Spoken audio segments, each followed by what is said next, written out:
Hola a todos, gracias a los que están acá por acompañarme y gracias después también a los que verán esto de manera diferida.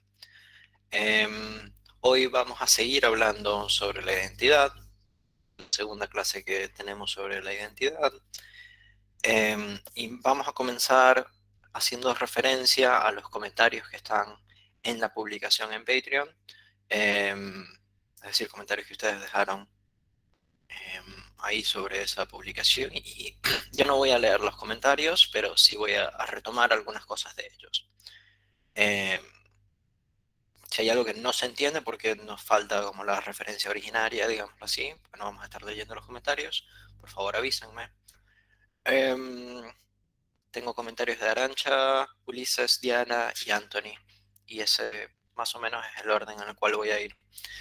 Em, interesa como ir por los comentarios primero y después ir al resto de las temáticas, porque digamos que esto fue lo producido sin haber abordado las otras temáticas, aunque si les soy sincero, quizás la otra manera hubiese sido mejor, eh, porque lo que dijeron tiene mucho que ver con lo otro. A mí eso me agrada mucho porque veo que estamos más o menos sintonizados.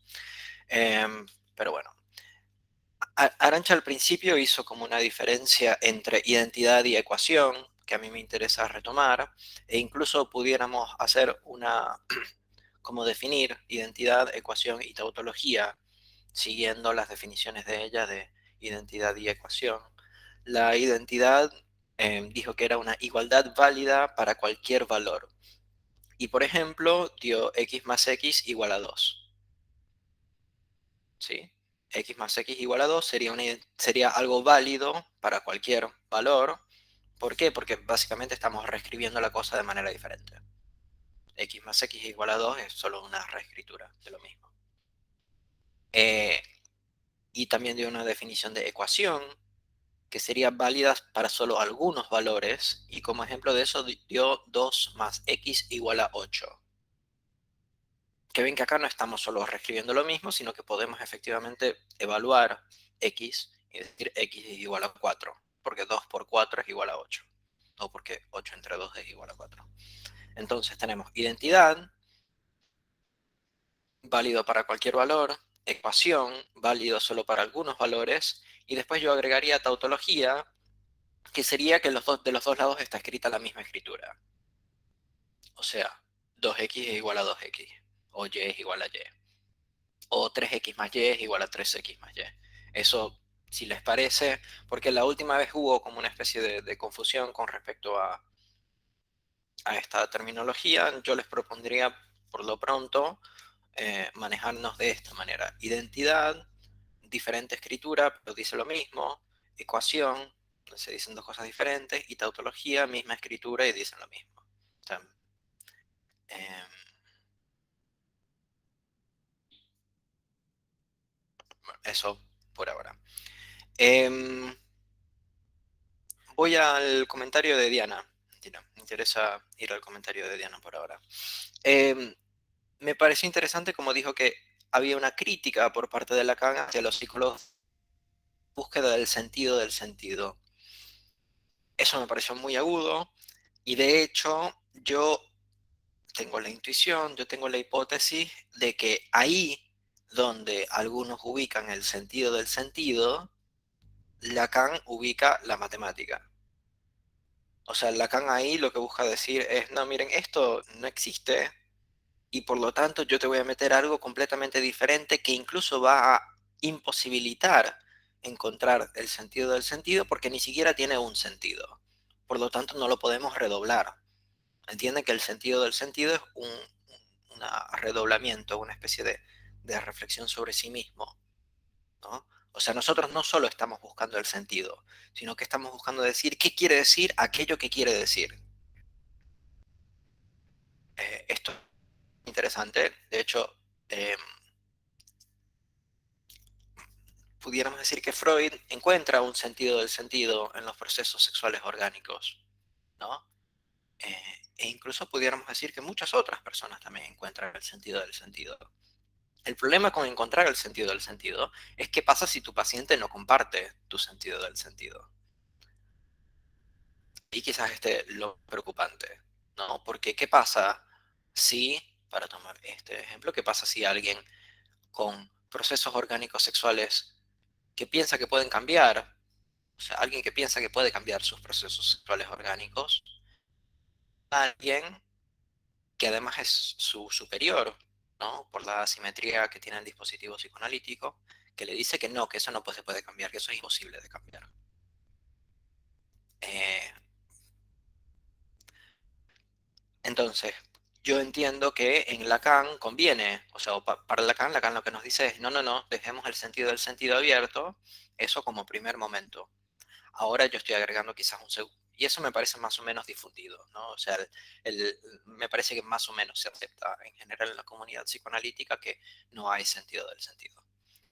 Por lo menos dicho así, después evidentemente siempre se llega como una especie de localización metafísica, de aquel ser que es más allá de los espejismos del sentido. Ok. Pero después yo también di otro paso ahorita, que era no solo deshacer el sentido del sentido, sino asomar la posibilidad de sustituir el sentido del sentido por las matemáticas, con la siguiente justificación. Como las matemáticas no tienen un sentido, evidentemente la pregunta por el sentido del sentido no tiene ningún tipo de sentido. ¿Me entienden? O sea, es inadmisible, está precluida, incluso pudiéramos decir, me parece un buen uso de esa palabra. O sea, está precluida, si está precluida o sea, digámoslo así, si no se admite el sentido, está precluida la pregunta por el sentido del sentido, porque no tiene ninguna, o sea, no tendría ninguna especie de significado ni de sentido el sentido. O sea, es como si yo estuviese diciendo una palabra vacía, o si yo estuviese inventando una palabra, un neologismo, ¿no? Y después encima me vas a preguntar no solo por esa palabra que yo te estoy diciendo que no entiendo. O sea, yo no entiendo qué quiere decir sentido. Sino después me lo vas a decir dos veces. No entiendo menos, ¿me entiendes? Es una estrategia, esa estrategia se la escuché a Juan Manuel Martínez hace poco, cuando creo que con la entrevista que hizo con Alex. Eh, entiendo qué quiere decir, no me acuerdo exactamente lo que quiso decir, o sea, la palabra que ponía él, que no entendía, pero es una estrategia de diálogo interesante. Es decir, no entiendo qué me quieres decir con esa palabra que tú piensas que yo tengo que entender qué quieres decir. Con los chistes también sirve muy bien eso. Em, entonces, me parece muy bien esto que dijo Diana sobre la crítica que Lacan le hace a los psicólogos del yo por la búsqueda del sentido del sentido. Y después también hubo una parte donde estabas hablando, Diana, del poema de Parménides y hablabas de una especie de asignación de valor descriptivo, metalingüístico o psicológico cuando lo escribíamos a manera de ecuación. Y yo estoy de acuerdo con esto que tú dices, que eso es em, una asignación de valor descriptivo metalingüístico o psicológico. Sin embargo, yo por lo pronto no le veo como un problema mayor a eso. Porque justamente lo que estamos buscando es hablar un poco sobre eso. Creo que cada vez que se habla sobre algo se busca un poco un valor, por lo menos descriptivo y también psicológico. Em, y después articulaste también la repetición al sinsentido, a la castración, a lo gestual, la posibilidad de desarraigarnos del sinsentido, de arraigarnos, perdón, del sinsentido. Y con eso, ahí también yo tenía como una especie de pequeña, no entendía eso, una pequeña objeción quizás. Eh, no sé si la repetición es plenamente sin sentido. Yo diría que la repetición tiene un costado sin sentido, pero también tiene otro costado donde justamente la repetición es lo que permite gestar el sentido. Por ejemplo, si tomamos el caso de los neologismos, que antes de empezar a grabar venía hablando un poco eh, sobre eso con Ulises, Lacan tiene un montón de neologismos y me parece que neologismos son, digamos, o palabras que se utilizan refiriendo a conceptos que normalmente no son los que se utilizan para designar, no son los que normalmente se designan con esa palabra. O sea, yo utilizo la palabra gato, pero en realidad estoy haciendo referencia al concepto de perro, con lo cual, no sé, hay solo un problema de nomenclatura, digámoslo así, pero después hay otro tipo de neologismo que es una palabra completamente nueva. Yo ahora invento una palabra y empiezo a utilizarla. eh, y hay la cuestión, dentro de esos neologismos hay un tipo de neologismo en particular, que son los APACs, que son los que solo aparecen una vez en una obra. Es decir, los que no tienen repetición, pudiéramos decir, ¿no? Los APACs no tienen repetición. Entonces, ¿qué pasa con los APACs? Como no suceden de nuevo, no hay manera de hacer esta especie de rastreo bibliográfico de control F a ver a dónde están todas las ocurrencias del APAX y así determinar que por contexto, por los diferentes contextos, qué quiere decir el APAX. Entonces yo diría que hasta cierto punto la repetición nos permite a nosotros gestar sentido, porque eso que sucede no sucede de una manera aislada, digamos así, o sea, sucede en un contexto. Y muchas veces a partir del contexto nosotros podemos, de alguna manera u otra, deducir qué quiere decir aquello dicho que nosotros no entendemos. Sin embargo, si solo tenemos un contexto, es mucho más difícil así tenemos dos, tres, cuatro o cinco contextos. Entonces, yo diría que la repetición, si bien... Sí, adelante. Hola. No, es que estaba pensando lo que estabas diciendo y estoy medio enredada, pero a ver, lo trato como de articular. Es decir, que en el ejemplo que pusiste, por ejemplo, que yo te digo una palabra y tú me digas que no la entiendes y yo te la vuelvo a repetir, sería como el indicamiento, o sea, sería como el señalamiento de que yo no tengo el significado de esa palabra. O sea, no sé cómo articulártelo, pero de que si yo repito esa palabra y tú sigues sin entenderla, yo sigo sin poderte dar otra expresión, no sé, es justamente porque no sé, no porque sobre el sentido, sino porque falta. Y creo que eso sería parte de la producción en el dispositivo. No estoy muy segura de lo que te estoy diciendo, nada más estaba pensando. No, me parece interesante lo que estás diciendo. O sea, hasta cierto punto estás hablando de una tautología, ¿no? De esto que estábamos hablando de que se escribe igual. O sea, no me lo estás diciendo de una manera diferente. Cuando hablamos de una identidad, x más x igual a 2x, ahí yo quizás pudiera entender, ponele, sin hacer una referencia, ¿no? Una identidad yo te lo estoy diciendo de una manera diferente, que sigue siendo válido siempre. Con tautología no te lo estoy diciendo de una manera diferente, ¿no? O sea, como cuando le preguntas al profe, profe, ¿qué quiere decir goce? Goce quiere decir goce. Y ya eso lo escuché, pero necesito que me digas algo más porque no sé qué quiere decir esa palabra, ¿no? Entonces, si le dicen, bueno, es aquello que produce la sustancia gozante, eso me ayuda menos, ¿no? Creo que ahí baja un poco, ¿no? O sea, estamos hablando de tautología, estamos hablando de identidad. eh, ¿Qué es lo que se puede decir? Eh, Revolt dice, o con lo real es. Sí, cuando dicen que las cosas, creo que, no estoy muy seguro si entendí, pero si entendí bien, es como cuando dicen que las cosas son, es como, ok, no me dijiste nada tampoco. Eh, yo no, y ojo que no siempre es que no sabe la persona, a veces es que no quiere decir. Toda la cuestión de las intenciones es muy difícil, es muy compleja, todo el concepto de intención es un concepto complejo.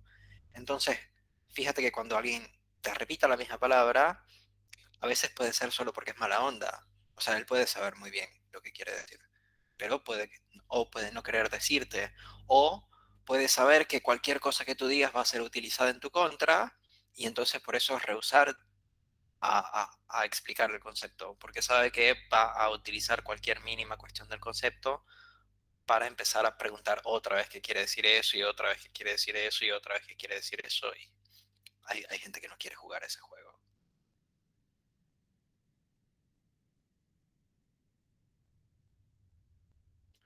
Bueno, yo por lo pronto sigo. Em, Después, los comentarios de Ulises y Anthony hasta cierto punto estaban bastante relacionados, sobre todo en el punto de preguntarse, que Anthony lo pregunta directamente, ¿es todo relaciones en Lacan? O sea, en la teoría de Lacan, ¿se trata solo de relaciones? Me parece una muy buena pregunta para esto que estamos hablando, porque efectivamente hay como una preponderancia de las relaciones sobre los elementos. Sin embargo, también es como una especie de,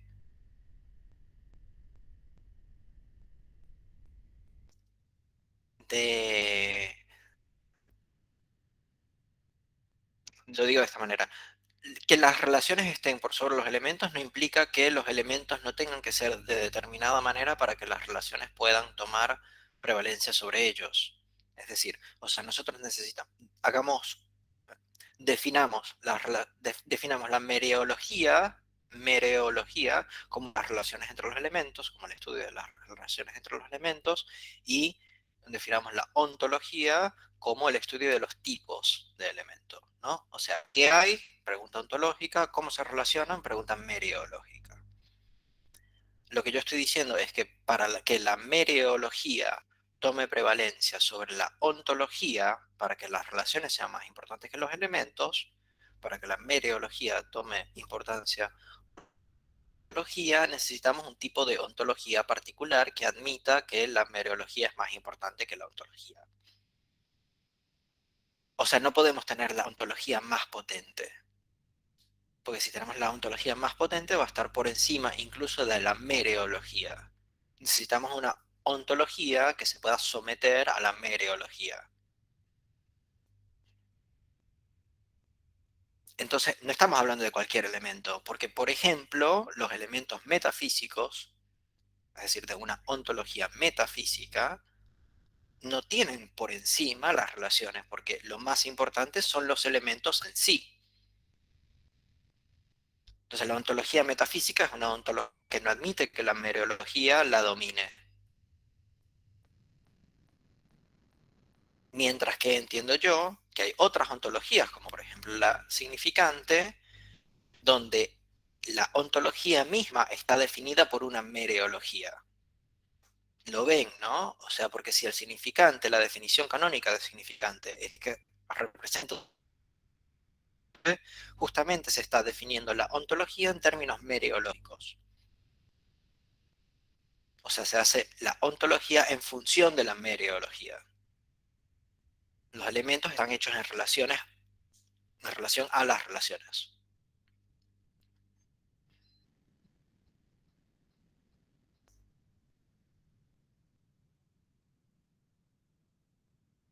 Adelante.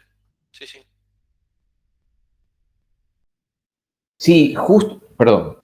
Sí, justo eso iba a mencionar un poco, o dentro de las preguntas que tú, dentro de mi misma pregunta, mi mismo comentario en el foro, me surgió una contrapregunta a mí mismo. Yo me hice mi mensaje invertido de cierta forma.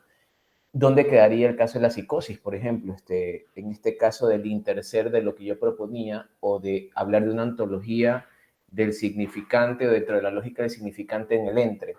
Quizás estoy prejuiciado y no lo digo de mala forma o de una forma peyorativa desde una lectura que hago mucho de Alfredo sobre la propuesta de alienación y separación que él tiene de Alfredo Edelstein. Pero, por ejemplo, si hablamos de que se localiza el sujeto dentro del dispositivo clínico, no psicoanalítico, en el entre, ¿cómo podríamos tomar, por ejemplo, la psicosis? O la lectura de la psicosis dentro de esta lectura de identidad que estamos haciendo o dentro del aprendizaje que ahorita estamos teniendo, Félix. Quizás yo no lo estoy leyendo bien o quizás es una falla del sistema de la propuesta teórica o de mi lectura, que es lo más seguro, ¿no? Pero me surgía esta duda, ¿no? Porque si hablamos del entre, el psicótico o esta estructura, ¿dónde quedaría? Y no sé si lo podríamos asociar dentro de las identidades o no, ¿no? Ok, a mí no me voy a meter mucho con esto, sobre todo porque nos implica introducir conceptos y vocabulario que no vamos a verlo como neurosis y psicosis. Yo siempre veo la psicosis en relación con la neurosis, entonces por lo tanto esa dupla tendría que, o sea, sería un desvío muy grande como de entrar dentro de un campo semántico que nos va a alejar mucho de lo que por lo menos a mí me interesa decir. Sin embargo, yo no diría que la psicosis está por fuera del entre, porque por lo menos como yo lo entiendo, tanto psicosis como neurosis son productos del entre el analista y el analizante, ¿no? O sea, tenemos dos individuos, un analista y un analizante, y entre ellos se teje una trama discursiva, se teje una historia, se teje una cantidad de experiencias, que eso, o sea, la organización de eso, como el sistema de eso, es lo que entiendo yo que se diagnostica como neurótico o psicótico. Esto, por ejemplo, quiere decir que dependiendo de cómo el psicoanalista se posicione, podrá leer algunos casos como neuróticos o no. Porque puede ser que, por ejemplo, esto que estaba diciendo de que Freud eh, tocaba madera, o sea, encontraba signos sobre los procesos sexuales orgánicos, eso impide ver ciertos casos de cierta manera. Por eso, por ejemplo, hay tanta psicopatologización automática de ciertas cuestiones, porque no se está cuestionando la posición del analista allá adentro, sino que desde el prejuicio del analista se está emitiendo una psicopatologización hacia el otro, que al fin y al cabo lo único que termina dando cuenta es del punto ciego del analista. O muchas veces quizás pudiéramos decir que lo que se diagnostica como psicosis es, lo único que se está diagnosticando es qué es lo que el psicoanalista no puede ver. O sea, que no entra dentro de la ontología o dentro de la meriología del analista. Porque como la psicosis y la perversión tienen una connotación negativa, entonces aquello que el psicoanalista no puede ver como propio, como suyo, como dentro de un sistema coherente, termina siendo catalogado como psicótico o como perverso, porque bueno, ellos son siempre los malos de la película. Entonces, eso diría yo, como no olvides que con la psicosis también estamos hablando de un entre.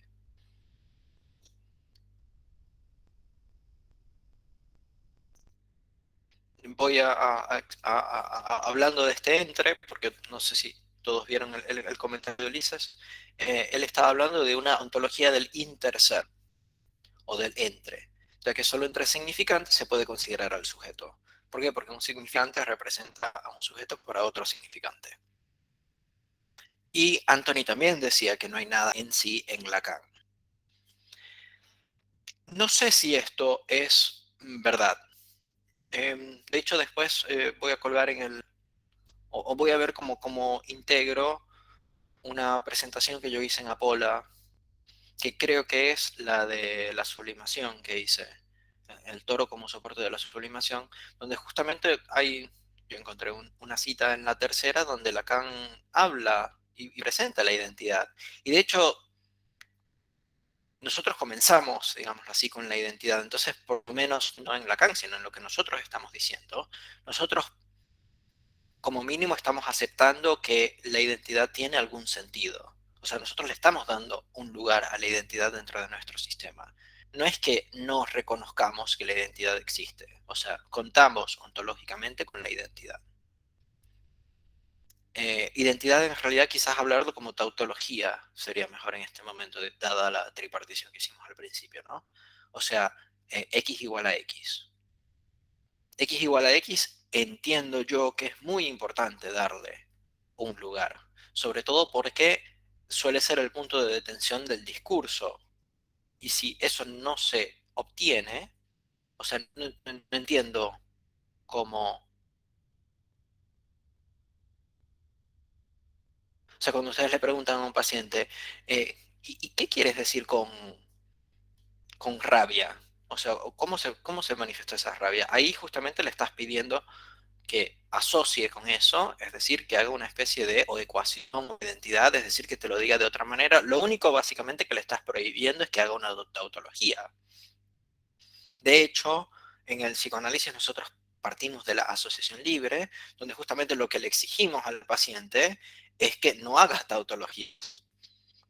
O sea, la asociación libre, otra manera de decirlo, sería no diga tautologías. A mí me parece que ya al momento de decir eso estamos asumiendo la existencia de las tautologías y las estamos disuadiendo o prohibiendo. Entonces yo diría que pudiéramos decir que no hay nada en sí en Lacan. Yo hasta ahí digamos que estoy de acuerdo, pero, digámoslo así, sostendría que el en sí existe, solo que no hay nada que cae bajo esa categoría, o por lo menos no hay nada que podamos decir a priori. Sí creo que podemos decir caso por caso que cae dentro del en sí.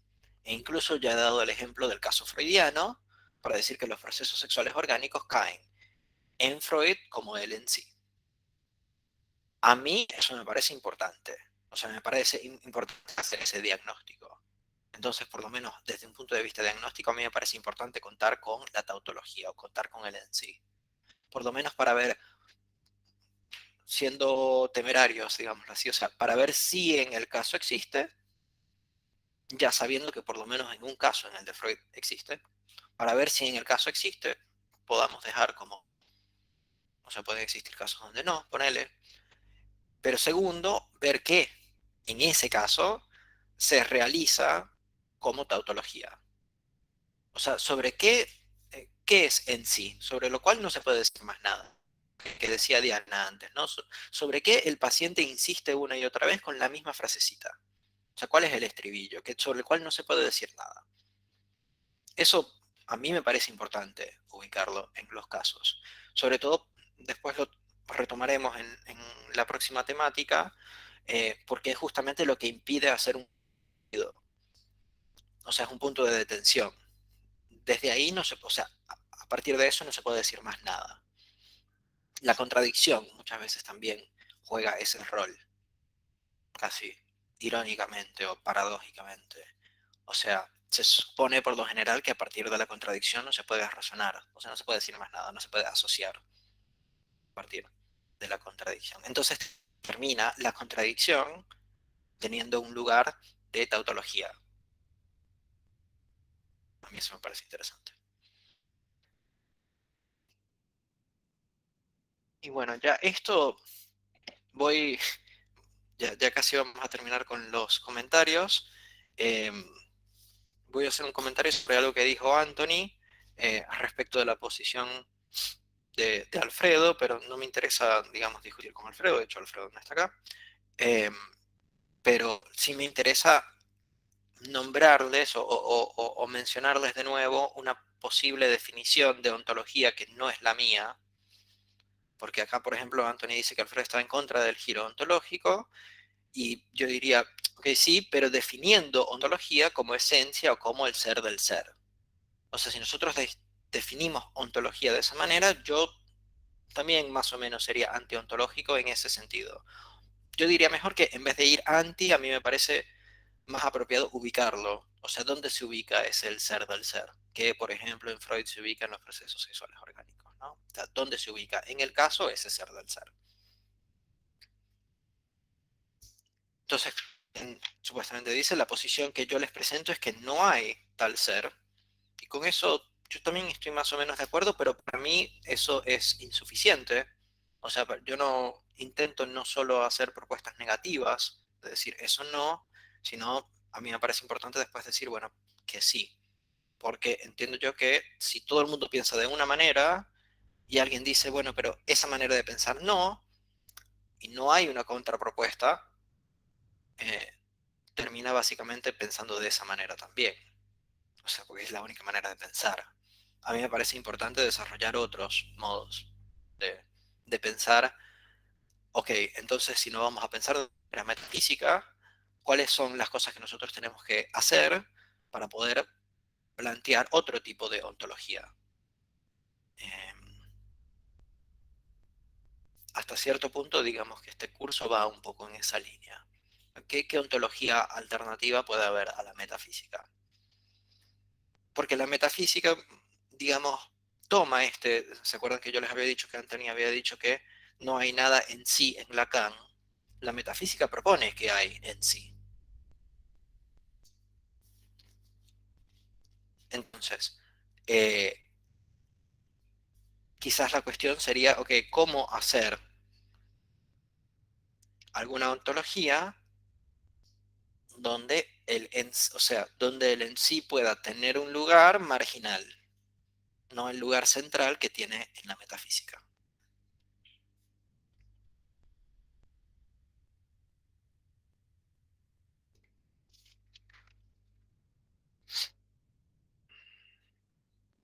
Ok. Vamos a meternos un poco con Meillassoux. Quentin Meillassoux es un filósofo francés, creo, que es discípulo de Badiou. eh, y tiene un libro que yo les recomiendo muchísimo, que se llama... Mentira, antes de todo esto, ¿alguien tiene algún comentario o pregunta?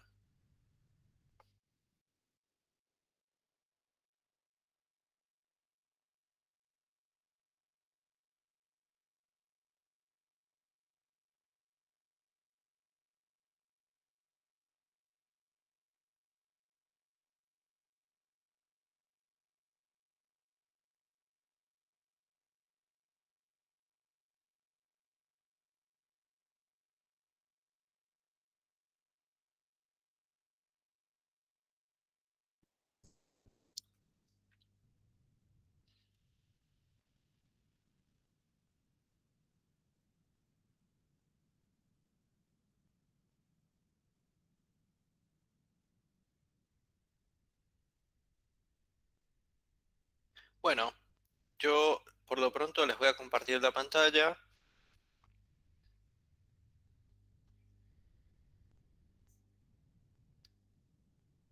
y vamos a ir... Básicamente nosotros la última vez habíamos llegado acá, habíamos cubierto esto. Estos son los objetivos de esta temática. Nosotros habíamos cubierto estos. Yo por lo pronto me voy a saltar el siguiente y voy a empezar a abordar este. Sostener que el archifósil demuestra la existencia de las matemáticas, considerar las negaciones frente a esto. Y después nos vamos a regresar al anterior. Como les decía, Quentin Meillassoux, un filósofo francés, discípulo de Badiou, tiene un libro que se llama Después de la finitud. Me parece brillante, se los recomiendo muchísimo. Sobre todo porque hace una contrapropuesta frente al solipsismo lingüístico que a mí me parece que está muy presente en el psicoanálisis contemporáneo. ¿Qué quiero decir con solipsismo? No existe nada por fuera de mí. O sea, lo único que puedo saber que existe soy yo. Y, digamos, lo que yo puedo pensar. Miyazu dice, eso es ridículo porque existe el archifósil. Arantxa nos dio una definición de archifósil, de hecho nos dio varias, yo las voy a leer. Materiales que indican la existencia de una realidad o de un acontecimiento ancestral anterior a la vida terrestre. Voy de nuevo, igual lo tienen ahí escrito, igual lo voy a decir de nuevo. Materiales que indican la existencia de una realidad o de un acontecimiento ancestral anterior a la vida terrestre. Soporte material a partir del cual se hace la experimentación que da lugar a la estimación de un fenómeno ancestral. Y un fenómeno ancestral sería aquel cuya realidad anterior a la aparición de la especie humana e incluso anterior a todas formas registrada en la Tierra. Ven cómo esto va en contra del solipsismo, ¿no? Y de hecho va en contra del pensar que lo único que existe a partir de los humanos. Y de hecho va en contra de pensar, pregunta que a mí siempre me ha parecido muy curiosa, esta pregunta que se hacen mucho los filósofos de si un árbol cayó eh, en un bosque si y nadie lo escucha si en verdad cayó. han escuchado eso, ¿no? O sea, si un árbol cae en un bosque y nadie lo escucha, ¿en verdad cayó? Yo, de hecho, yo no entiendo esa, porque partiste de que cayó. ¿Cómo me vas a preguntar después si en verdad cayó? Pero bueno, el archifósil me parece que va en contra, digamos, de todo esto. ¿Y de qué manera lo hace? A través de, digamos, la medición y las matemáticas. La medición, porque primero necesitamos hacer una medida de ese material, ¿no? Y las matemáticas, porque después necesitamos calcular, hacer cálculos sobre ese material para, por ejemplo, determinar la existencia del Big Bang mucho antes de que existieran los humanos, ¿no? O sea, por ejemplo, el archifósil que da, o los archifósiles que dan cuenta del Big Bang, o básicamente cualquier material que da cuenta, a ver cómo decía, materiales que indican la existencia de una realidad de un acontecimiento anterior a la vida terrestre, como por ejemplo, ese acontecimiento pudiera ser el Big Bang, cualquier material que dé cuenta de eso, uno después puede hacer cálculos, por ejemplo, creo que con la composición de carbono que tienen, por ejemplo, para dar cuenta de una fecha eh, anterior a nuestra aparición en la Tierra. Por lo tanto, no es verdad que todo lo que existe, o sea, existe a partir del humano. No sé si él está yendo necesariamente solo en contra de esto, pero a mí por lo menos me interesa resaltar esto, porque me parece que en el psicoanálisis contemporáneo aparece mucho. Eh, no es el fósil, como esto también Arantxa hace una, una distinción, no es el fósil es un material que indica las huellas de vida pasada, porque la vida pasada todavía pudiera ser dentro de los humanos. O sea, hay fósiles de pájaros dentro de la vida humana. Pero no, el archifósil es antes de la vida humana. Por lo menos lo que a nosotros nos interesa es que viene antes de la vida humana, da evidencia de una existencia de algo antes del humano, entonces por lo tanto no podemos afirmar nosotros que todo lo que existe a partir de los humanos. Hay objeciones frente a esto. Eh,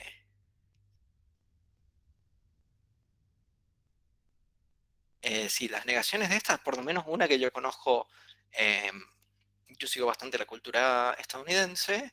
En la cultura estadounidense hay a lo que se llaman los nuevos creacionistas, que piensan, por ejemplo, algunos de ellos, piensan, por ejemplo, que los fósiles fueron puestos por Dios para testear nuestra fe. Realmente sería una manera de negar el archifósil, ¿no? O sea, sería una manera de pensar que es un engaño.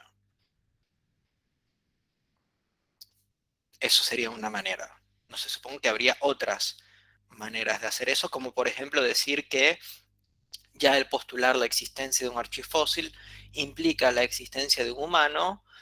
A mí eso también me parece como un poco débil, en el sentido de eso no quita que el archifósil exista, lo único que quita es que lo nombremos de esa manera, pero la piedra ahí sigue estando.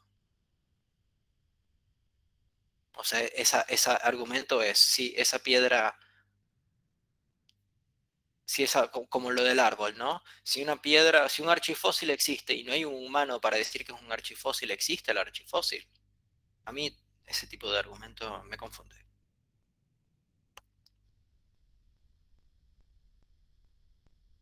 Adelante. Sí, Félix, pero justo cuando leí el comentario y lo que vamos a hablar, eso se me vinieron esas dudas o digamos esas contrapreguntas, ¿no? Porque es como el efecto de la dualidad onda-partícula, ¿no? Bueno, primero entender de que nosotros tenemos que tener un conocimiento adquirido, una posición teórica para poder apreciar algo. Un ejemplo que he escuchado, por ejemplo, el tema de la pintura abstracta o el arte abstracto. Si uno no sabe sobre eso, no tiene un poco de idea sobre eso, va a haber un garabato que quizás no lo va a entender. Sin embargo, bajo la experiencia humana, no sé si me estoy expresando bien, por más que existe ese archifósil, de nada serviría si es que desde la experiencia humana no lo trabajemos. Y me resuena el tema de volver a caer en el tema de esta lógica significante, ¿no? Si no lo vemos en red, uno u otro no serviría porque era el típico ejemplo que ponen, ¿no? La gravedad existía antes de Newton o después de Newton. O sea, obviamente existía antes, pero quizás necesitó una teoría para poder, digamos, formalizarlo y plantearlo. Pero sin embargo, esa teoría no hubiera servido sin el hecho, y volvemos a esta interrelación. No sé si es que este archifósil, que era uno de mis criterios, no leí todo el texto que tú pasaste, lo descargué y todo, pero no sé si es que, no puedo pronunciar el apellido de este pana, toca en algún momento de que no es ni lo uno ni lo otro, sino en este efecto de interrelación, ¿no? Porque igual quedaríamos en lo mismo. O existió, o no existió, y si no existió, Meyazú. Perdón, si existió, o no existió, o sea, vamos a quedar hasta en el mismo tema de la identidad, ¿no? X igual a X, X igual a Y, bueno, ¿qué quedamos? O sea, ¿cuál es el acuerdo en comunidad que vamos a llegar para poder tomar en cuenta el concepto de archifósil y la posición del investigador ante ese fenómeno? Que igual va a partir bajo una preconcepción teórica que tiene este sujeto investigador, conceptuador, como lo dice Ezequiel Ander Eck. Adelante. A mí lo que me hizo pensar es que este concepto de archifósil es que, o sea, lo contrasté con lo que Lacan señala sobre que no hay realidad prediscursiva, ¿no? Que toda realidad está atravesada por el significante, o así lo entiendo. Entonces, lo del archifósil me hizo pensar que entonces, o sea, esa, no sé si llamarla realidad, o más bien otro tipo de existencia, dado que, bueno, toda realidad es discursiva, pero lo anterior al conocimiento humano, atravesado por lo discursivo, tiene un estatuto de, no sé, como de otra existencia, ¿no? O sea, ahí, pues yo pensaba, o sea, me preguntaba, ¿no? Si, como el ejemplo que ponías, si cae un árbol en el Amazonas, yo también lo he escuchado, pero yo lo escuchaba más bien, o yo lo entendía como si hizo ruido o no. O sea, cuando cayó el árbol, si hizo ruido o simplemente, o bueno, no. Entonces, no necesariamente tienen que existir no sé si el lenguaje para que se den ciertos fenómenos en eso llamado o entendido como naturaleza para que exista, ¿no? Entonces, bueno, era más bien como justo contrastarlo con ese, pues como, creo que es no, no es un axioma, no me acuerdo cómo se llama, que Lacan señala, creo que es en el Atolondra ha dicho, ¿no? No me acuerdo dónde. Entonces, bueno, quería comentar eso. Uh-huh. Yo estaba pensando en esta frase del árbol y algún colega un día me dijo, pero tuvo que haber alguien que nombrara al árbol, que me hace pensar un poco en lo que estaba diciendo Ulises, de que existió, pero hasta que se puso nombre, hasta que alguien lo nombró, ya existió como dentro del lenguaje, ¿no? Tal vez como tratándolo de anudar un poco con el otro. Si hubo, o sea, el otro como campo de saber, de que si hubo algo previo a ello. O sea, tal vez lo estoy pensando. Que me recuerda como a Leibniz, que tiene una frase sobre Dios, que decía, si nosotros se está preguntando por qué hay mal en la tierra, por qué existe el mal si hay Dios, y que finalmente llega como a una lógica de, bueno, si hay mal es porque de toda la infinitud de posibilidades, Dios escogió esta como la mejor. Y la contraparte era, y si no, yo no me acuerdo, pero el caso es de que en la lógica se sigue teniendo como a ese campo, no sé si me estoy dando a entender que, no, mejor lo dejo ahí, si no me voy a enredar más. Ok, yo voy a hablar un poco y después si ustedes quieren volver a hablar, está muy bien. Em, creo que en todas las definiciones que ustedes dieron, o sea, nosotros como humanos estamos metidos en la naturaleza o en la realidad. O el lenguaje, que el lenguaje es un fenómeno humano. O sea, no existe el lenguaje en la naturaleza, no existen nombres en la naturaleza.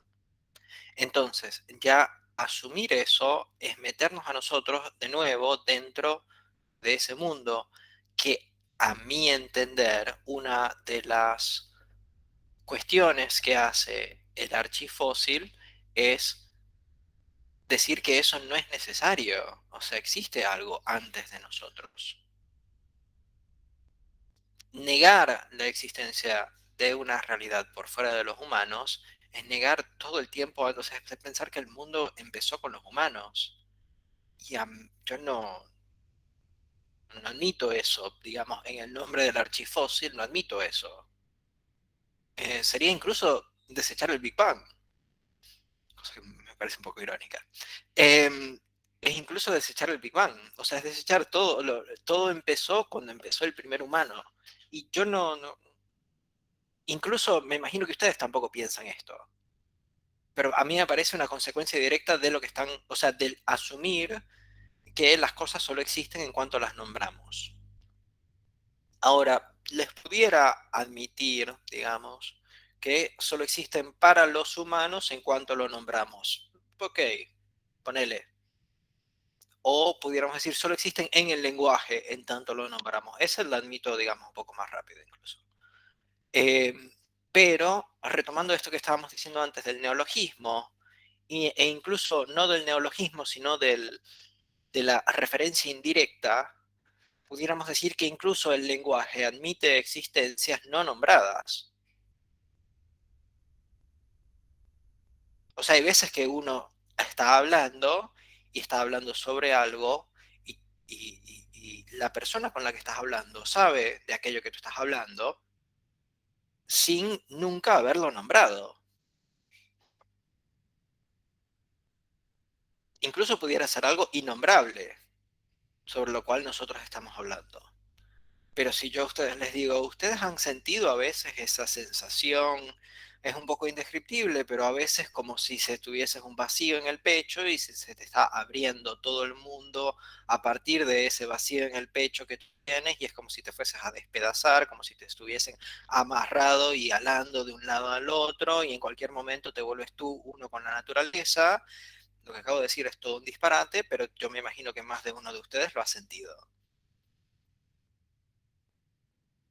Entonces, yo no iría tan lejos con el argumento de, que creo que está en el seminario 20, o por lo menos la referencia que yo tengo es del seminario 20, de que no hay realidad prediscursiva. Lo admito como realidad hasta un punto, o sea, dentro del concepto de percepción o dentro del concepto de algo donde el humano está involucrado en su producción. Sí, ahí no hay realidad prediscursiva, porque el discurso viene con el humano. Sin embargo, decir que no existían piedras antes de los humanos,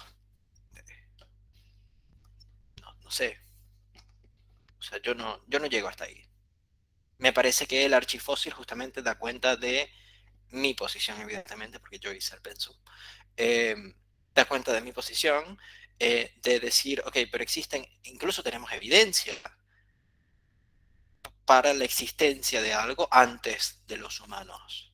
Entonces, si vamos a predicar que toda existencia depende de los humanos, ¿qué hacemos con el archifósil? Noé. Es que inclusive me da la impresión que al hacer la referencia de no haber realidad prediscursiva, quizás lo que se pretende es que no se caiga en dogmatismos, ¿no? De alguna manera. Eso porque pues de alguna, en el texto Meliasú, pues no sé, oscila entre no caer en el fideísmo y no caer en el dogmatismo, ¿no? Que de alguna manera, bueno, medio particularmente los videos que te he seguido, se resuelve bien con la palabra de haber, ¿no? Si bien hay muerte, no sabemos qué es la muerte. No sé si me explican, ¿no? Si la muerte es un efecto de del mundo correlativo, bueno, lo que se podría decir de la muerte, en lo absoluto hay haberes, la muerte es fáctica, ¿no? Pasa independientemente.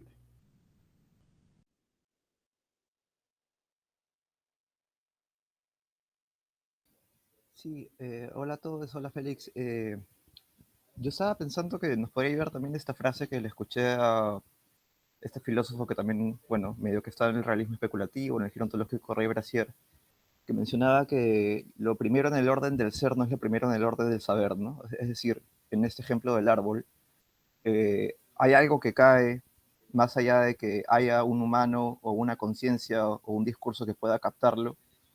Sin embargo, no cae como, lo que pasa no es caer o no es árbol, ¿no? Es decir, su existencia no es la existencia que ocurre cuando ya está relacionado al discurso o al aparato trascendental, a lo Kant y demás, ¿no? Entonces, habría que ver, claro, o sea, es decir, podríamos decir, hay una realidad más allá del humano o más allá del discurso, pero esta realidad cambia radicalmente cuando hay discurso, ¿no? Cuando emerge el discurso. Eh, y al mismo tiempo pensar como que, claro, nosotros al acceso a esa realidad lo hacemos vía discursiva, por eso lo hacemos vía ontología. Sin embargo, la ontología no es igual o no es equiparable a esta realidad, que bueno, siempre es, por decirlo así, no es que se resista, pero eh, no, no, no la captamos del todo, porque la realidad finalmente no tiene forma proposicional, ¿no? Entonces, creo que ahí sería una manera también de seguir conservando lo que dice Félix del archifósil, ¿no? Y al mismo tiempo también el tema de la correlación, ¿no? Que es para Meyasu también algo que no podemos bypassear, que no podemos pasar así nomás, ¿no? Tenemos que aceptar la crítica correlacional.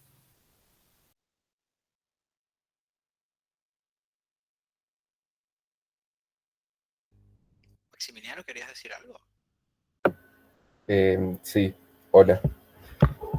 Me pareció interesante lo que estaba proponiendo Alberto, porque me parece que hace como una síntesis entre las dos, entre tesis y antítesis por ahí. Eh, Me parece interesante cómo, cómo al menos el lenguaje permite acceder a la vez que crea de cierta forma el fenómeno, digamos. Porque quizás hasta Meillassoux eh, no había archifósil en el sentido de definido como tal, sino que era un fenómeno más de cosas que ocurrían antes de la existencia del ser humano, pero una teoría como tal permite establecer que ese fenómeno tiene esas características y sus consecuencias de establecerlo como tal, que ahora son reales, digamos, porque es real que el archifósil existe y es real que existe desde antes de la existencia del ser humano, pero esa consecuencia no la teníamos antes de esa propuesta, digamos, me parece, eh, de la existencia del archifósil.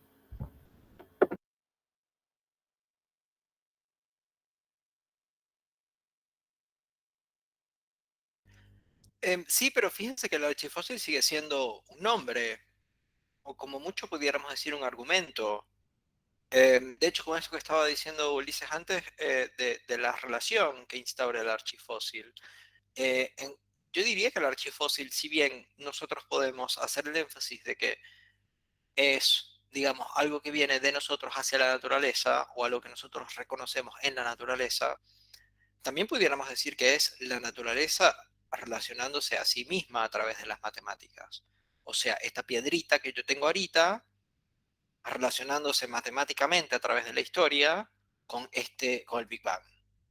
No sé si el Big Bang se deduce a través de piedras, pero espero que se entienda lo que estoy intentando decir, ¿no? Em, y de nuevo, por ejemplo, con esto que dijo Maximiliano, dijo, no había archifósil en el sentido definido como tal. Sí, yo eso lo admito. O sea, no había archifósil en el sentido definido. Sí, porque eso lo hacemos nosotros. De hecho, tampoco existía la palabra archifósil. Todo eso lo hacemos nosotros, los humanos. Ahora, digamos, yo admito, digamos, solo a medias esto que dice Alberto sobre que se tiene que, o sea, es necesario tomar siempre en consideración el correlacionismo. Yo diría que hasta el, o sea, en cuanto a filosofía o en cuanto a diálogo, sí. Pero, de nuevo, yo creo que también hay como otro espacio de existencia donde el archifósil o algo, digamos, aquello que el archifósil como concepto captura, existe por fuera de nosotros. O sea, ahí el correlacionismo no entra. Y me parece que hay un problema grande cuando nosotros intentamos introducirnos a nosotros. Correlacionismo, por cierto, es el sujeto crea el objeto y el objeto crea el sujeto en el mismo tiempo, ¿no? O sea, no hay manera de pensar por fuera de la díada sujeto-objeto. Es el fantasma, básicamente. Entonces, tenemos, no sé si todo va en ese lugar. Entiendo yo que esto de aquello que el archifósil captura como concepto no va en ese lugar. Ahora, en el momento de que nosotros empezamos a hablar de archifósil, sí. Porque de hecho, en el momento de que nosotros empezamos a hablar del archifósil, empieza la posibilidad de negar el archifósil. O sea, de decir, no, no, esa piedra no quiere decir que hubo un Big Bang antes, porque lo que quiere decir es que Dios nos está intentando engañar. O sea, fíjense cómo de repente ahí hay el correlacionismo mismo que arma una especie de consonancia entre un sujeto eh, pendiente de un engaño y un objeto engañador. Eh, por eso, de hecho, Descartes necesita deshacerse de todo eso. Y de hecho, por eso eh, Meillassoux se confiesa cartesiano, porque necesita tener por lo menos alguna mínima cuestión de que Dios no le está engañando en los archifósiles. Eh, no sé si hay alguna otra cuestión de lo que dijeron que les gustaría retomar.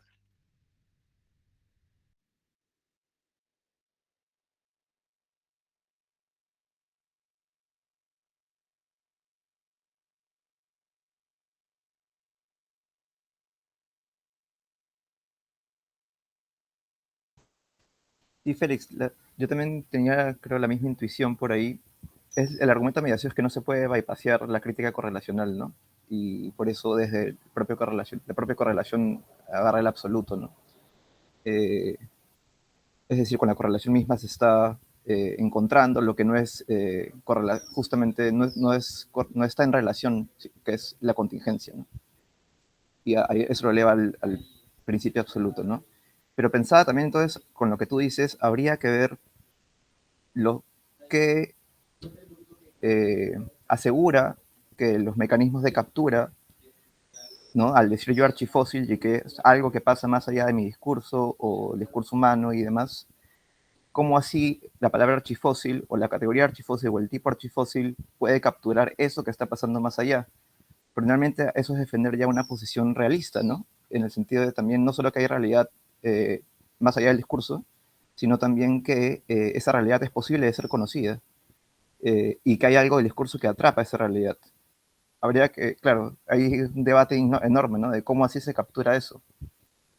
Lingüísticamente, si partimos solo del lenguaje, o ciertas concepciones del lenguaje, no ocurre eso, pues, ¿no? Porque hay justamente, no sé, arbitrariedad y demás temas, ¿no? Hay posiciones que no admiten la arbitrariedad, ¿no?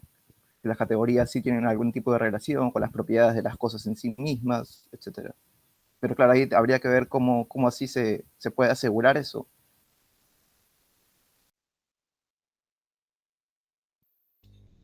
Yo no sé, de nuevo, por lo menos para mí no es una cuestión de seguridad. Ya te doy la palabra, Ulises. Para mí no es una cuestión de seguridad, sobre todo porque siempre está esta especie de fantasma que en cualquier momento nos puede devorar del Dios engañoso.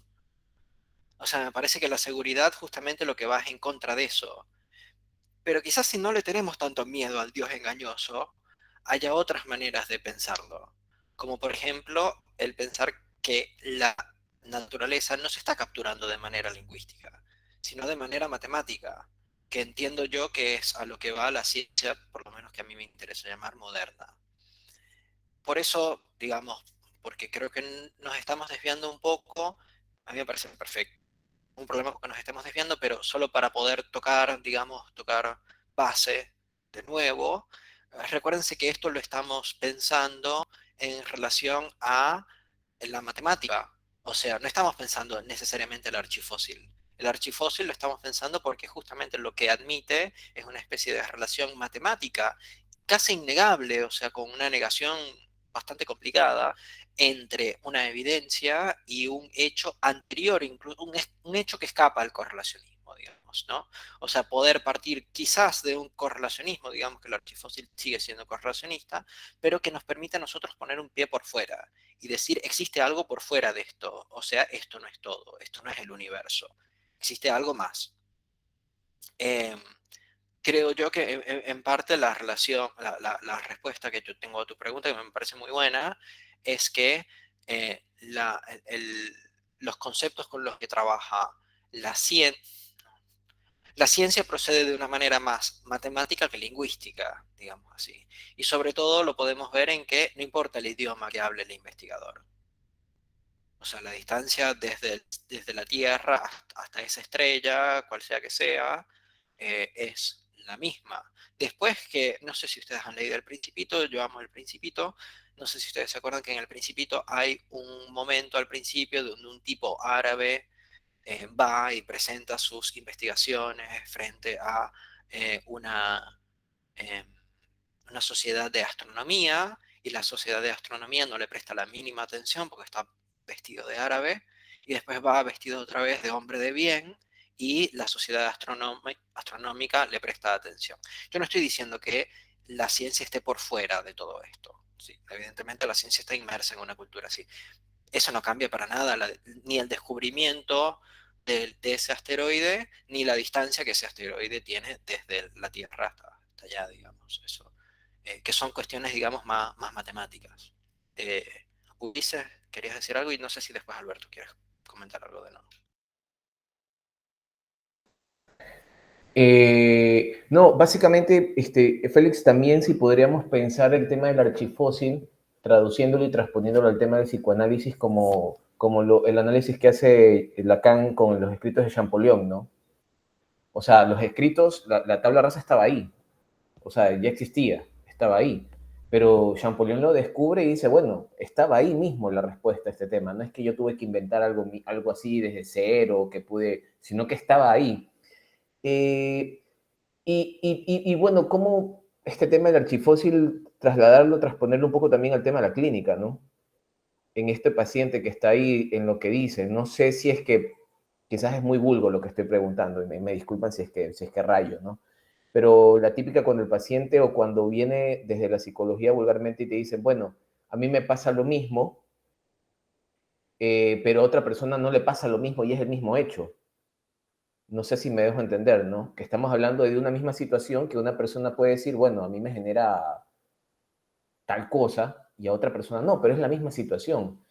O el típico ejemplo de en las cárceles que ponen de, bueno, ¿por qué usted mató a su esposa? Si yo conozco a varias personas que han sido engañados y no terminan matando a su esposa, ¿usted por qué la mató?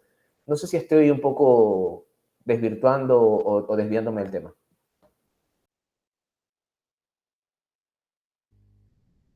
Yo no entiendo muy bien hacia dónde vas. Sin embargo, sí, las intenciones son una cuestión complicada, o sea, pueden haber... Me parece interesante lo que estás diciendo, sobre todo en el siguiente punto. Cuando las intenciones... Fíjense que en el archifósil no entran las intenciones. O sea, está la piedrita, está el Big Bang, está la matemática y la historia en el medio. Ahí no aparece el humano en ningún lado. De hecho, si logramos por fin destruir el planeta, el archifósil del terrestre no va a existir. O sea, no va a haber posibilidad de dar evidencia de algo anterior, ¿no? O sea, evidentemente cuando nosotros los humanos empezamos a interactuar con el sistema, a veces algunas cuestiones cambian. Yo no diría que todas. Pero también podemos decir que hay instituciones solamente humanas. O sea, la ciencia es una institución solamente humana. O sea, los castores no hacen ciencia, y tampoco la naturaleza hace ciencia por sí misma, ¿no? De hecho, la naturaleza, por ejemplo, tampoco hace síntomas psicoanalíticos. Eh, de repente la naturaleza empieza a tener un síntoma histérico. Eso no, o sea, esos son inventos nuestros. a mi entender, la naturaleza funciona más o menos de manera matemática, por lo menos siguiendo la ciencia moderna, con algunas dificultades, como pueden ser, por ejemplo, la teoría del caos. Pero entiendo yo que, en términos generales, el conocimiento que nosotros tenemos sobre el funcionamiento del universo es bastante sólido y bastante apoyado y articulado matemáticamente. Ahora, eso no nos dice absolutamente nada sobre cómo Trump llegó a ser presidente. Son dos cuestiones completamente diferentes, ¿no? Cuando nosotros nos metemos en el medio hay cuestiones que empiezan a surgir. Eh,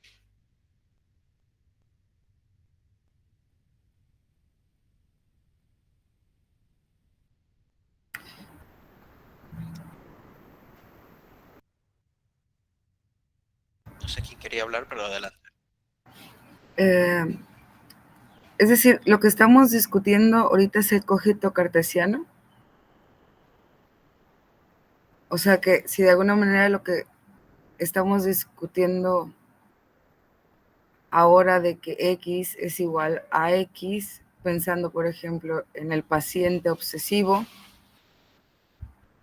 que no puede salirse de lo que es la roca, la evidencia, porque las cosas son y las cosas es. Romper con el cogito cartesiano sería pensar más allá de eso y salirnos. No sé cómo resumirlo, porque en la última clase dijiste que no era fórmula, pero bueno, de ese X es igual a X. Y si hay otras posibilidades de pensar el mundo o el universo en tanto que atado al ser. No, no, no. Yo te admito todo lo que dijiste el salto hasta el mundo y el universo. Yo diría que el mundo y el universo siguen funcionando de manera tautológica y matemática. Por eso, justamente, yo no creo que el psicoanálisis hable sobre el mundo. ¿Se entiende? O sea, yo te admito todo lo que dijiste, creo, y de hecho me parece bastante adecuado decir que el psicoanálisis hace un tratamiento sobre el sujeto cartesiano. Estoy completamente de acuerdo con eso. Para eso, evidentemente, nosotros tenemos que postular un sujeto cartesiano y hacer un tratamiento sobre él, es decir, tomar su materia y disponerla quizás de otra manera o hacer alguna operación sobre ella. Ahora, no sé si en el psicoanálisis nosotros estamos hablando sobre el mundo. Para hacer como una especie de relación con los objetivos, un objetivo teníamos sostener que el archifósil demuestra la existencia de las matemáticas. Hasta ahí espero que hayamos, digamos, llegado, y considerar las negaciones frente a esto, también llegamos más o menos ahí. ¿Qué quiero decir con esto? Para mí, en la ciencia moderna, es decir, en el sujeto cartesiano, no hay manera de negar la existencia de las matemáticas. Por ejemplo, debido a que existe algo que es el archifósil, que permite asociar matemáticamente una evidencia presente con un pasado anterior a nosotros, es decir, no correlacionista. Pero después hay otro momento que yo diría que para nosotros es más interesante aún, donde no se respeta la tautología, donde no se respeta el X igual a X. Creo que hacia ahí iba. Ahora, eso no me parece que tiene que ver nada con el mundo ni con el universo, sino que tiene que ver con nosotros los humanos. Y por eso digo en el siguiente objetivo, sostener que el síntoma psicoanalítico demuestra la existencia de al menos una otra lengua. ¿Por qué? Porque ahora no es solo matemática, y de hecho nosotros no funcionamos de manera matemática. O sea, de hecho, para nosotros vienen los pacientes porque ellos piensan que deberían funcionar de una manera y terminan funcionando de otra. Y por eso, por lo menos a mi juicio, el sistema cognitivista de estímulos-respuesta fracasa. Porque no funcionamos de manera causal determinista. No funcionamos de manera A por lo tanto B. Sino que hay un montón de cosas que suceden en el medio. Entonces yo a eso le digo que, bueno, tenemos por lo menos una otra lengua, que justamente las negaciones vienen de parte de digamos, las ontologías que dicen que lo humano es maquínico, o que hacen metáforas informáticas, digámoslo así. A mí me parece que ahí justamente lo que se hace es negar la existencia del síntoma psicoanalítico, negar la existencia de que exista algo, o sea, de que exista ¿cómo se dice? Un fantasma en el caparazón, ¿no? Negar la existencia de que exista un bug en el software, un glitch en el Matrix. O sea, si nosotros admitimos que esas cosas existen, o sea, que no solo existen las matemáticas, porque eso hay que primero hacerlo, porque hay gente que piensa que las matemáticas no existen, o que todo existe de la misma manera, pero para mí si partimos de que existe la matemática, después podemos pensar que también hay errores, digámoslo así, o que nosotros ejercemos, o que nosotros encarnamos errores en las matemáticas, o desviaciones, o diferencias, o otras maneras de funcionar. Esto que yo estoy llamando una otra lengua, ¿no? Creo yo que como mínimo, como psicoanalistas, tenemos que no solo aceptar la existencia de las matemáticas, sino también aceptar la existencia del síntoma psicoanalítico y de aquella una otra lengua que viene con él. Y ahí viene lo que estaba diciendo Ulises de Champollion, que, ok, Lacan dice que cuando ustedes ven que existe una escritura y algo a discernir, se puede suponer ahí un sujeto. Me parece que eso justamente es lo que se hacía cuando se intentaba descifrar qué quería decir eso.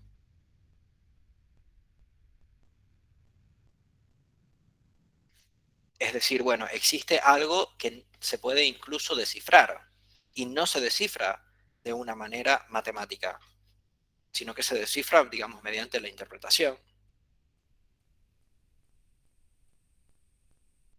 Entonces no sé si se ve cómo ahí estoy haciendo, como digamos así, una biontología o una ontología dual, donde por un lado estoy considerando la ciencia y por otro lado estoy considerando el psicoanálisis, y estoy diciendo que así, el psicoanálisis muestra el fracaso de la ontología científica y que también en realidad la ontología científica hasta cierto punto muestra el fracaso de la universalización del síntoma psicoanalítico, que para mí es ridículo decir universalización del síntoma psicoanalítico, pero me parece que hay, digamos, esa tendencia a pensar que todo se puede pensar con el psicoanálisis.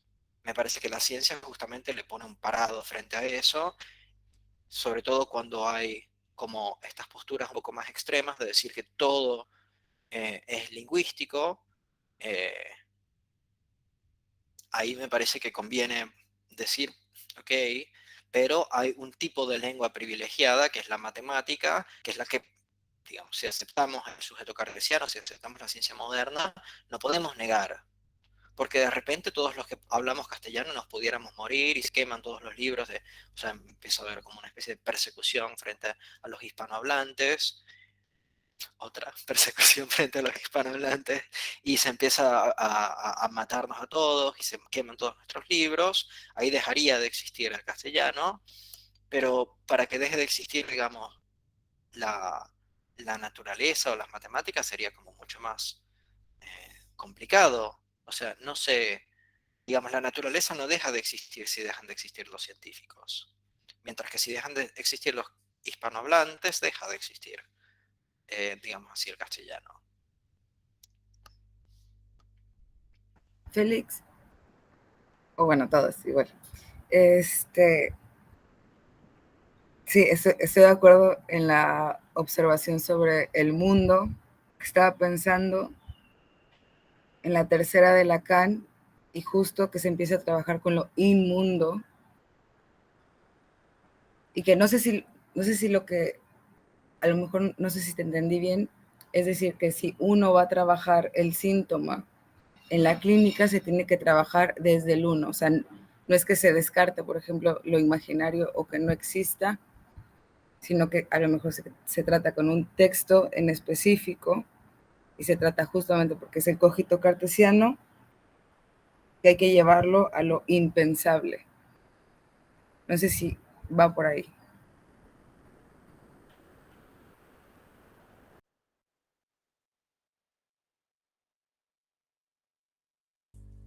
Yo te lo admitiría un poco diciendo inarticulable, más que impensable. Porque impensable nos regresa de nuevo como una especie de interioridad. Para mí la cuestión más tiene que ver con los límites transmisivos del lenguaje. O sea, qué se le puede decir al analista y qué no se le puede decir al analista. Y no solo al analista, sino a las otras personas. O sea, qué se puede transmitir y qué no, dado cierto contexto, ¿no? Eh, porque esto, digamos, no es tanto, el pensamiento puede quedar, o sea, el pensamiento pudiera pensarse como una especie de monólogo interior, ¿no? Y el pensamiento incluso pudiera llegar a pensarse eh, como autorreflexión, ¿no? Como una reflexión interior que solo tiene que ver conmigo. Sin embargo, no creo que el psicoanálisis trate sobre eso. De hecho, creo que es un problema pensar la asociación libre como la revelación de los pensamientos. De hecho, me parece como una idea muy curiosa pensar que a partir del habla tú puedes llegar a pensar lo que piensa alguien, como si esa persona no pudiera mentir, ¿no? Eh, pero hay un problema con esto que yo había llamado antes la semiótica, digamos, que es cuando se va de X a Y. O sea, cuando se hace una especie de lo que la última, o sea, de definición, ¿no? ¿De qué quiere decir eso? Cuando vamos a ese lado, ahí empiezan, entiendo yo, que empiezan los problemas. Por eso, una de nuestras mayores herramientas es justamente, ¿qué quiere decir eso? Porque cuando le pedimos a alguien qué quiere decir eso, estamos diciéndole básicamente, está todo bien con lo que tú dijiste, sustitúyemelo por otra cosa completamente diferente. O sea, yo admito lo que tú habías dicho antes, ahora distorsiónamelo. Incluso cuando nosotros hacemos ese cambio de X a Y, nosotros no solo estamos hablando sobre el pensamiento, digámoslo así, sino además de las posibilidades de expresión. Porque estamos diciendo X quiere decir Y. O sea, esto quiere decir esto otro. Mientras que con el pensamiento tenemos la ilusión de que pudiera estar solo con una categoría. Que nosotros más o menos sabemos qué quiere decir esa categoría. Mientras que cuando hablamos con otra persona, tenemos que o consensuar el significado por medio de una especie de contexto común, o consensuar el significado, nada, hablando sobre eso, definiendo, diciendo, bueno, X, cuando yo digo amor, yo quiero decir esto.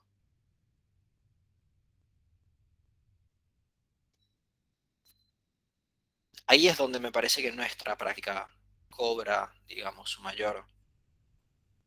O sea, es como si nosotros le pidiéramos al analizante que haga eso para ver, o sea, haz X igual a Y, para ver en qué momento ese Y termina siendo solo un Y igual a Y. O sea, en qué momento no puedes decir más. No sé cómo trabajan ustedes, pero a mí eso me parecen importantes tomarlos en consideración al momento de pensar el caso, ¿no? O sea, ¿cuáles son los puntos dentro del diálogo donde el paciente no puede decir más nada frente a eso? ¿Cuáles son las detenciones de significado? ¿Cuáles son las detenciones de significación? ¿Cuáles significados se detiene el paciente? ¿Sobre qué no puede decir más nada? Eso me parece importante y de hecho me parece importante no solo para los pacientes, sino también cuando estás leyendo quizás algún filósofo, quizás algún autor, de decir, ok, ¿cuáles son los límites de los campos semánticos de este autor? ¿Qué no puede, qué es imposible que este tipo articule? O sea, que no lo pudiéramos encontrar a él diciendo. De hecho, por eso después suele haber esta especie de revuelo que hubo hace unos años cuando a Heidegger se le encontraron, creo que en los cuadernos negros, donde lo impensable se decía, digámoslo así, y tiene como repercusiones. Y está toda la cuestión del autor y si se puede separar el autor de la obra. Em,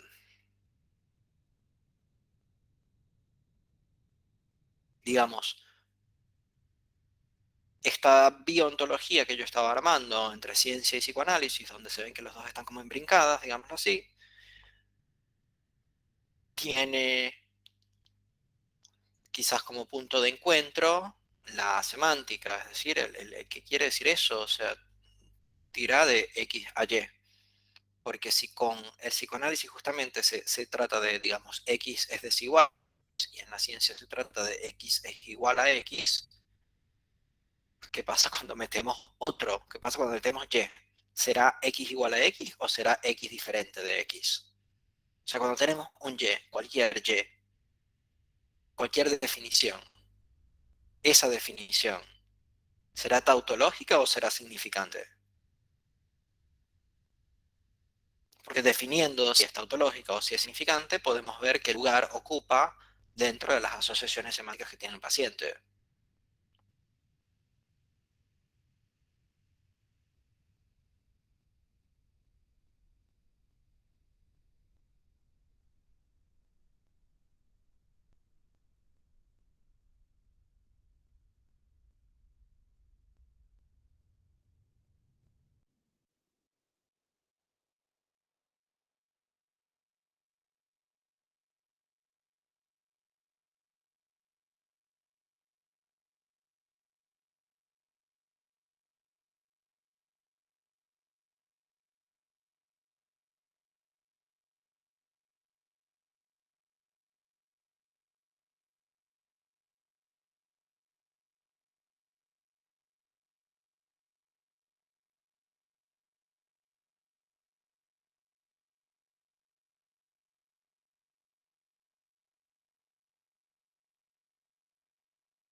Bueno, sigo con un poco comentando el comentario que había hecho Anthony. Con esto, nada, doy un tiempo después para ver si alguien tiene algún comentario o alguna cuestión, y si no, terminamos. Meyasu tiene otro principio que nosotros no, que yo no les había dicho para trabajar, pero que Anthony retomó y que me parece muy interesante, que es el principio de y razón. No el principio de razón, no, y razón, o sea, negación de la razón, no. De irracional. Principio de razón. Yo estoy tomando más o menos los apuntes de Anthony, con eso es lo que les quiero presentar.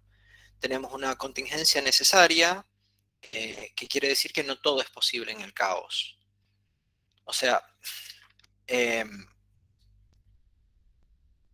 sí. Meyasu está preguntándose, ok, entonces, ¿cuál es la...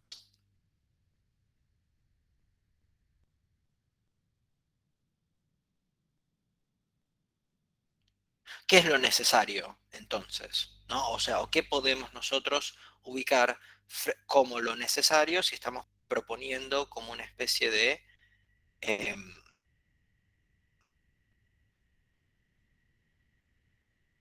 de esto, de absolutación matemática del en sí cartesiano? O sea, si nosotros estamos diciendo que no podemos dar razones de todo lo que existe, porque no existimos en un sistema teleológico que viene determinado lo segundo por lo primero de una manera que está, para decirlo mejor, eso solo aplica para el archifósil y las cuestiones naturales. Entonces, ahí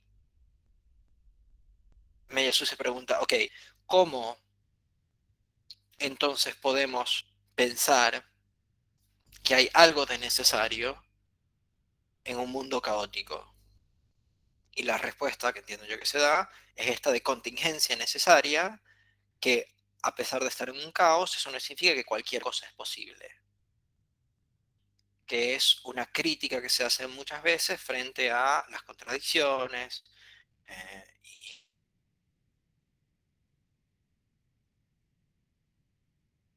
las cuestiones de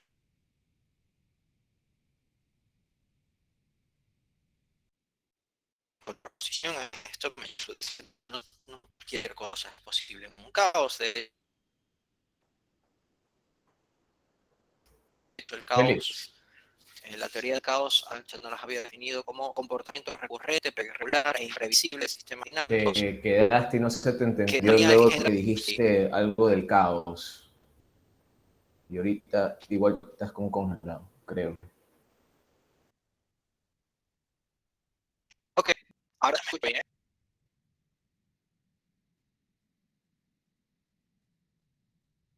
Espera un poco. Ahora se me escucha bien. Sí, un poquito trabado me parece, pero se entiende. Ok, voy a intentar hablar un poco más lento entonces. Gracias por interrumpirme. Estaba diciendo, hablando sobre la teoría del caos, que Ancha nos había también dado una definición, que era comportamiento recurrente, pero irregular e imprevisible de sistemas dinámicos lineales, que engendran orden a partir de estados desordenados. Presentan un orden adyacente, un sistema caótico. Tras la complejidad puede descubrirse una estructura determinada, aunque ello no signifique que puede ser previsible. No sé si bien en esa definición cómo recurre esto de, ok, parece desordenado, pero tiene un orden subyacente. Voy de nuevo con la definición para que ustedes puedan escuchar esto, que a pesar de que es un comportamiento irregular, sin embargo es recurrente. A pesar de que es imprevisible, es recurrente y engendra orden. Voy de nuevo con la definición. Comportamiento recurrente, pero irregular e imprevisible de sistemas dinámicos no lineales que engendran orden a partir de estados desordenados, presentan un orden adyacente. Un sistema caótico puede parecer aleatorio, pero tras la complejidad puede descubrirse una estructura determinada, aunque ello no signifique que puede ser previsible. Entonces estamos hablando de eso, ¿no? ¿Cómo podemos nosotros intentar hacer filosofía incluso frente a semejante desorden? Y una de las respuestas que da Meillassoux es el principio de irrazón, que dice que lo necesario es la contingencia. No cualquier cosa es posible en el caos, sino que se da algo determinado, o que nosotros ya estamos sumergidos en algo determinado y que por lo tanto las condiciones de posibilidad del futuro no son cualquiera, sino que son aquellas determinadas por el presente y el tiempo que pasará en el medio entre en este momento y el futuro, lo que sea que estamos llamando el futuro. Dice que la contingencia es lo único necesario, por lo cual no hay enunciados metafísicos. ¿Me escuchan? Sí, sí, fuerte y claro, fuerte y claro. Buenísimo. Y propone que la lógica y la matemática atrapan propiedades primarias de los objetos. O sea, no hay una razón, bien hay una ausencia de razón de ser, hay una irrazón de ser, hay una falta de proporción de ser, digámoslo de esa manera, hay una falta de causa de ser, hay una ausencia de razón de ser, pero no por eso, o sea, aún así, a pesar de eso, podemos hacer un discurso que muestre las condiciones del ente entre poder no ser y poder ser otro. Porque si lo pensamos desde el punto de vista del cambio, puede dejar de ser o puede cambiar a ser otra cosa. A mí lo que me interesa de todo esto es que Anthony dice, y me pareció muy acertado, que es interesante para luchar contra el sinsentido en la dirección de la cura. O sea, quizás esto sea una manera de pensar el sinsentido. ¿Por qué? Porque no por ser irracional deja de tener un principio. Porque nosotros por lo general pensamos lo irracional como caótico en el sentido de, bueno, pasa cualquier cosa. Cualquier cosa es como una especie de libertinaje total. Contra eso, con Meillassoux podemos decir que no, que quizás haya un principio de irrazón, que no porque haya ausencia de ser significa que viene cualquier cosa. O sea, no es que ausencia de razón de ser, creo que dije ausencia de ser, no fue lo que quise decir, ausencia de razón de ser. No porque exista una ausencia de razón de ser, es lícito que nosotros digamos que todo es arbitrario, que es lo que me parece que suele suceder. Entonces, si algo no tiene razón de ser, entonces es cualquier cosa. No, quizás más bien sea cuestión de ver cuáles son las condiciones del ente de poder no ser, o sea, de pasar a ser cero, digamos así, o de poder ser otro, de cambiar, de morfiar. Esto, y ya con esto termino, a mí me parece muy interesante porque para mí uno de los principios éticos que nosotros deberíamos seguir es ofrecerle al paciente una lógica.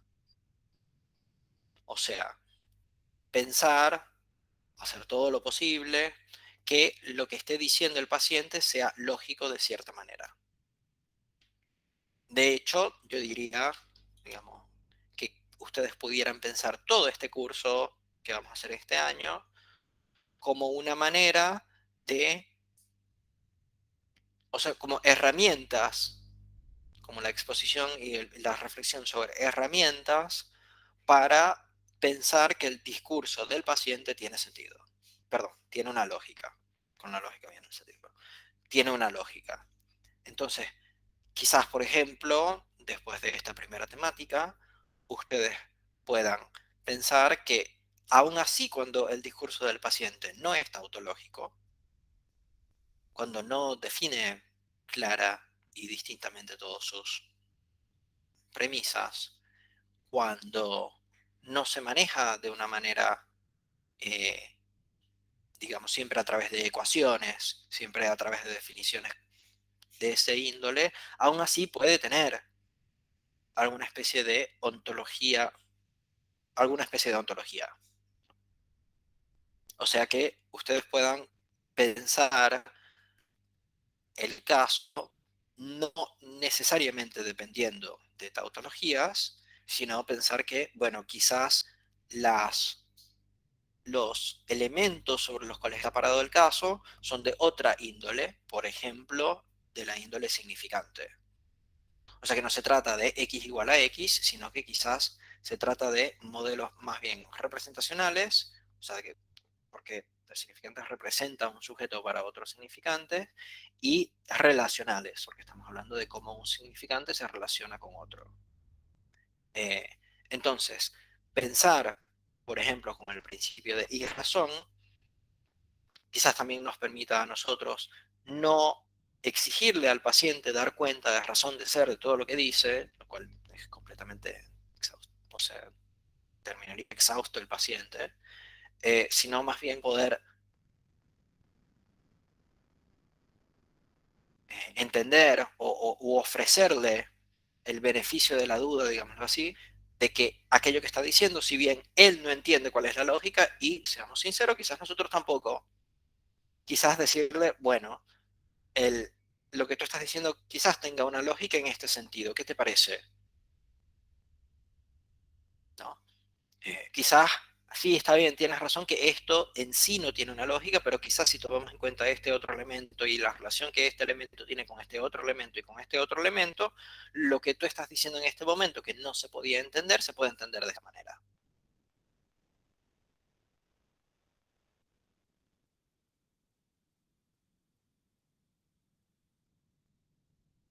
Y a mí me parece interesante pensar que eso tiene que ver con que la lógica y las matemáticas atrapen de cierta manera las propiedades primarias de los objetos, digamos, ofrecerle eso al paciente, decirle, bueno, lo que tú estás diciendo tiene como mínimo algo que se puede atrapar matemática y lógicamente, no necesariamente lingüísticamente, de nuevo, ojo, lógica y matemáticamente. Quizás justamente no se puede atrapar lingüísticamente, y quizás justamente por eso está sufriendo. Entonces exigirle que lo atrape, o sea, si está sufriendo por no poder atraparlo lingüísticamente, nosotros le exigimos que por favor lo atrape lingüísticamente, lo único que le estamos haciendo es hundiendo más en el barro, ¿no?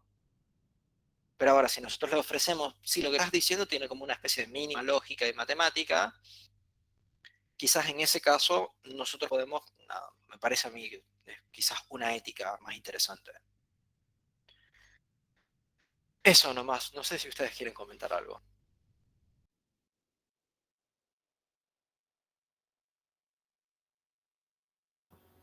El objetivo por ahí sería devolverle esa lógica que nosotros encontramos, o porque me parece que a la hora de devolvérsela, digamos, si no lo podemos tramitar lingüísticamente, sería medio complicado.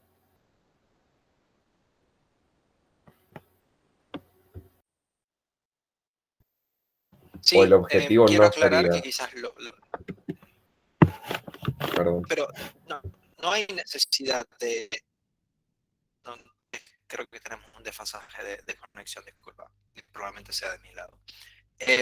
Lo que yo quiero aclarar que eh, no es necesario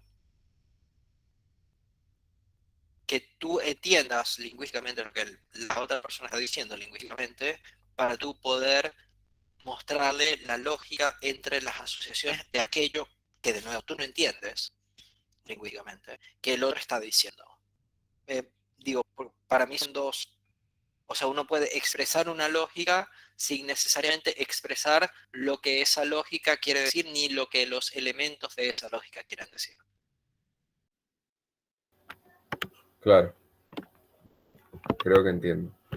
Creo que entiendo, sería como una forma de transmitirle lo que está sucediendo a nivel estructural sin necesariamente darle a comprender el contenido.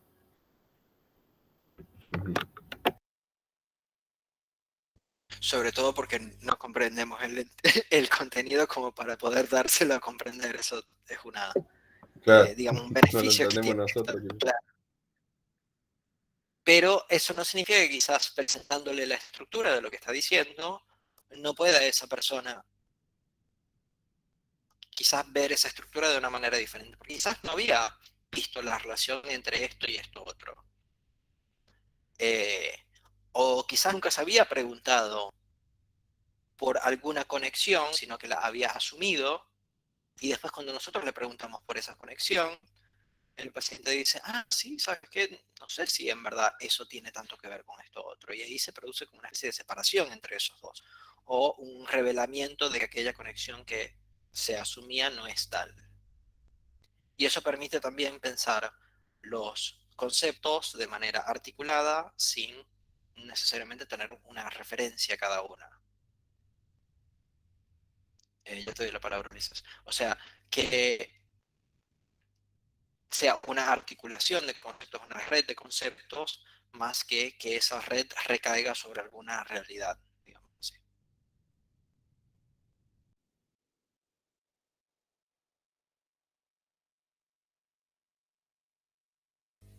Ulises y después Alberto. Ya, solo para cerrar la idea que me quedé un poco en el aire cuando estabas explicando el tema de la irracionalidad o lo irracional, no sé si lo estoy diciendo bien, con este tema de la teoría del caos.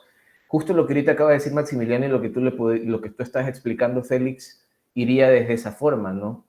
Porque, o sea, no es que estamos hablando de algo de no racional en el sentido de que no se entiende o que no tenemos un marco teórico, por decirlo así, o que no partimos desde una operatoria o conceptos básicos del psicoanálisis, pero sí partimos de una irracionalidad de que no sabemos qué le pasa al paciente para poder proponerle un orden lógico. No sé, trato de encontrar algún, porque no logré captar bien o cerrar el círculo con el concepto que estás explicando de la irracionalidad y la del caos.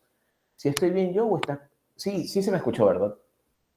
Ah, ya, sorry, es que parece que Sí, pensé que era mi ya, perfecto, internet. ya ya te doy la palabra, Alberto, pero solo para, eh, quizás convenga diferenciar entre entender lo que el paciente está diciendo y entender la lógica de cómo dice el paciente, ¿no? Quizás ahí esté la diferencia. O sea, cómo gesta sentido el paciente, para mí es mucho más interesante que qué sentido gesta el paciente, y más aún que a qué realidad, o sea, a qué realidad le corresponde aquel sentido que gesta el paciente. Esa para mí es la menos importante. Porque esa, digamos, esa para mí tiene que quedar siempre completamente del... a nosotros nos compete más o menos, okay, qué está intentando decir, y más aún nos compete cómo intenta decir aquello que está intentando decir.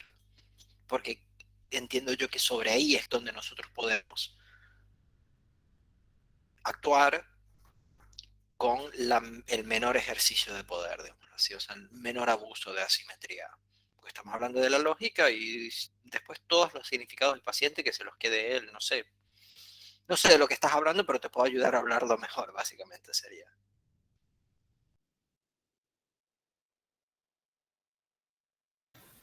Sí, Félix, creo que lo que iba a preguntar ya medio lo respondiste, pero igual en la maniobra que acabas de hacer con respecto a la razón y en el dispositivo analítico, pensaba, o sea, iba a preguntar dónde está justo esa razón y creo que dijiste que se trata de mostrarle al paciente que eso que está diciendo a través de verlo, analizarlo lógicamente o matemáticamente, no tiene finalmente no es un reflejo de alguna realidad, ¿no? Como mencionaste. O sea, no hay una razón de ser profunda y de por qué eso es así como es, ¿no? O no sé si estoy entendiendo bien lo que mencionaste, solo iba a preguntar eso. Yo no diría que nosotros le reflejamos eso al paciente, sí diría que nuestra teoría lo contempla, en el sentido de que no sé si decirle al paciente que no existe una realidad o una razón de la realidad sea muy útil. De hecho, yo apostaría a que quizás termine haciéndoles peor. O sea, pobre nosotros, básicamente. Ahora, eso no quiere decir, lo que sí quiero decir es que me parece que tener, o sea, contar con una filosofía que contemple la ausencia de razón de ser, nos permite a nosotros tener una teoría donde la razón de ser no queda de nuestro lado, sino que quizás queda del lado del paciente, ¿no? Entonces, o sea, que los significados no queden de nuestro lado, porque de nuevo, o sea, estamos hablando de entes, ¿no? O sea, estamos hablando de no solo nuestra teoría, sino qué paciente engendra nuestra teoría y a qué paciente responde a nuestra teoría y también a qué teoría, digamos, o sea, hay como una especie de mutua creación, ahí hay como una especie de correlacionismo. Entonces, es importante que nosotros veamos muy bien qué es lo que nosotros queremos aportar teóricamente, porque lo que nosotros aportemos teóricamente no podrá aportarlo teóricamente el paciente, o, para decirlo de otra manera, no podremos nosotros escuchar qué está aportando el paciente ahí si nosotros estamos ya aportándolo. Me parece que contemplar el principio de irrazón permite que el paciente aporte las razones de ser como mínimo porque nosotros no somos quienes los estamos aportando.